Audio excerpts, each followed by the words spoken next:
আসসালামু আলাইকুম এভরিওয়ান, সবাই কেমন আছেন? আশা করি ভালো আছেন। চেনা চোখে অচেনা তুমি পার্ট 9। তো বেশি কথা না বলে চলুন শুরু করা যাক। মায়া কথাটি উচ্চারণ করতে বোধহয় বেশ কষ্ট হল ইথানের। ইথান ও মায়া পাশাপাশি হাঁটছে, দুইজনে ক্লাসের উদ্দেশ্য যাচ্ছে। এর মাঝে ইথান মায়াকে প্রশ্ন করে, I see you getting out of Alif sir car. Maya ইথানের কথা কোনো উত্তর দেয় না। ইথানকে এড়িয়ে চলে যায় সে।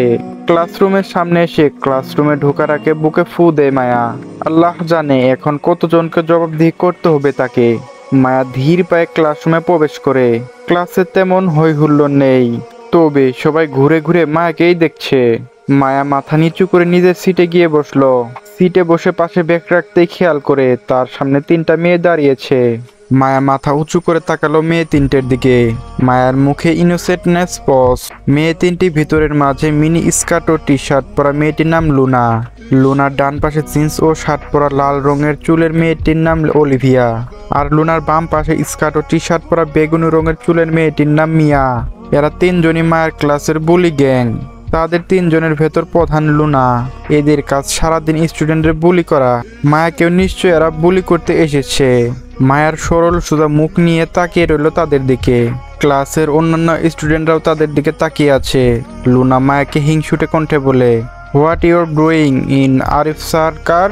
লুনার পাশে থাকা অলিভিয়া বাঁকা হেসে বলে, hey Luna, what else is is going to do. Hey Luna, what else is she going to do.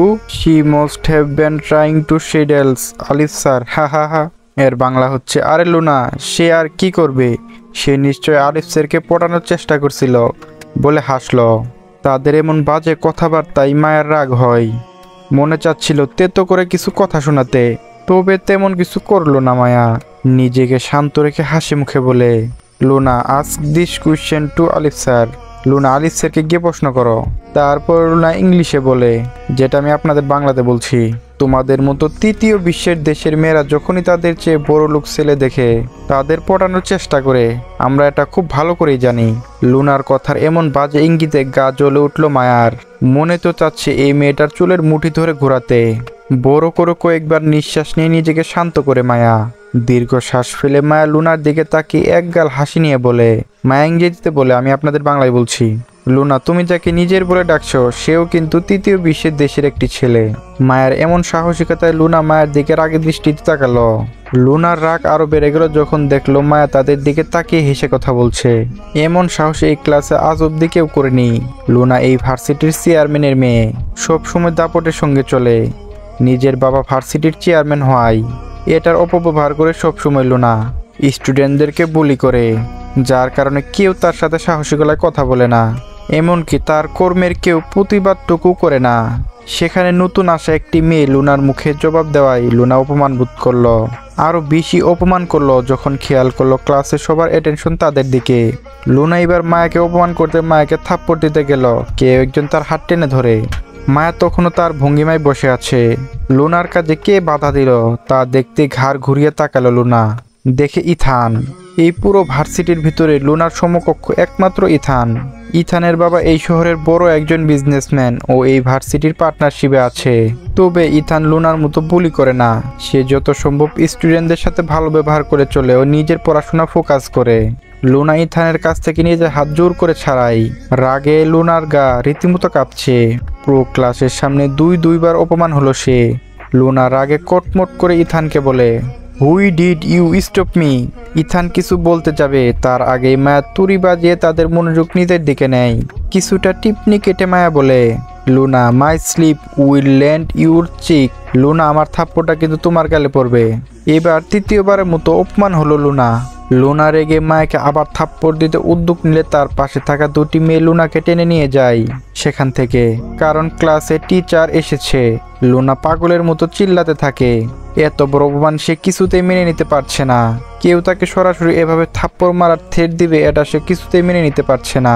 মায়াকে আরিফ ডেকে পাঠিয়েছে। মায়া এখন আরিফের অফিস রুমের দিকে যাচ্ছে। মায়া আরিফের অফিস রুমের সামনে এসে দরজায় নক করে, মে আই কামিং। অফিস রুমের ভিতর থেকে উত্তর এলো, ইয়েস কাম। মায়া ধীর পায়ে অফিস রুমের ভিতরে প্রবেশ করে। আমি বললাম, দরজা এটা সিনারি দেখানোর জন্য খুলে রাখছস? মায়া রুমে প্রবেশ করে দরজা খুলে রেখে আসতে গেলে কথাটি বলে আরিফ। মায়া দ্রুত গিয়ে দরজাটি লাগিয়ে দেয়। দরজা চাপিয়ে দিয়ে চোখের পাতা কয়েকবার ব্ল্যাঙ্ক করে একগাল হাসি নিয়ে মায়া বলে, সরি, মিস্টেক হয়ে গিয়েছে। মায়ার এমন আজগুবি কথায় পাত্তা দেয় না আরিফ। ভুলবশত ভুল করেছি, এটা আবার কেমন কথা? আরিফ মায়াকে বসতে বলে। খাম্বার মতো দাঁড়িয়ে না থেকে চেয়ারে বস। মায়া বসে চেয়ারে। মায়া চেয়ারে বসে বোকা চোখে তাকিয়ে থাকে মায়ের দিকে। আরিফ চোখ সরিয়ে নিয়ে আবার তাকায় মায়ের দিকে।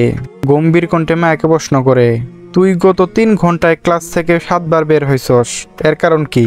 আরিফের কথায় অবাক হয় মায়া। লোকটা তার পিছনে গোয়েন্দা লাগিয়েছে নাকি? না হলে আমি কয়বার ক্লাসরুম থেকে বের হয়েছি সে জানলো কিভাবে? মায়া অবাক কণ্ঠে প্রশ্ন করে, আপনি কিভাবে জানলেন আমি কয়বার ক্লাস থেকে বের হয়েছি? আপনি কি আমার পিছনে লোক লাগিয়েছেন? আরিফ মায়ের প্রতি উত্তরে হতাশ কণ্ঠে বলে, সে তো গত 10 বছর ধরেই লাগিয়েছি। মায়া বলে, মানে? মায়ার কণ্ঠে ভয় ও অবাক দুটোই স্পষ্ট। আরিফ তার পিছনে 10 বছর ধরে লোক লাগিয়েছে, এর মানে কি? আরিফ মায়ের প্রত্যুত্তরে কিছু না বললে মায়া আবার প্রশ্ন করে, আপনি আমার পিছনে 10 বছর ধরে লোক লাগিয়েছেন, এর মানে কি? সত্যি করে বলুন। আরিফ হাতে একটি কলম নিয়ে তা ঘুরিয়ে ঘুরিয়ে দেখতে দেখতে মায়াকে বলে, তোর কি মনে হয় যে ফ্যামিলিতে আমি 17 বছর থেকেছি, আমার পরিবারকে আমি এত সহজে ভুলে গেছি? খানবাড়ির সকলের খবর আমার জানা। আমার লোক সর্বদাই খানবাড়ির উপর নজর রাখে। আর তুই তো স্পেশাল, তোর উপর তো বিশেষ নজর ছিলই। আমার একমাত্র বউ বলে কথা। আমার অনুপস্থিতিতে সে আবার কারোর সাথে পরকীয়া জড়িয়ে পড়লো নাকি সেটা আমার খোঁজ রাখতে হবে না? কিন্তু বউ হিসেবে তুই তো লয়াল ছিলি। স্কুল কলেজ লাইফে প্রপোজাল তো কম পাসনি, সবাইকে তো রিজেক্ট করেছিস। কারণটা কি জানতে পারি? আমার সাথে তোর আবার দেখা হওয়ার তো কোনো প্রশ্নই ছিল না। আর তোর সংসার, এই কয়েক বছরে তুই চাইলে আমাকে ডিভোর্সও দিতে পারতি, কিন্তু দিলি না। এর নিশ্চয়ই কোনো কারণ আছে। কারণটা কি? আরিফের মুখ থেকে এমন কথা শুনে থতমত খেয়ে যায় মায়া। কি উত্তর দিবে ভেবে পায় না।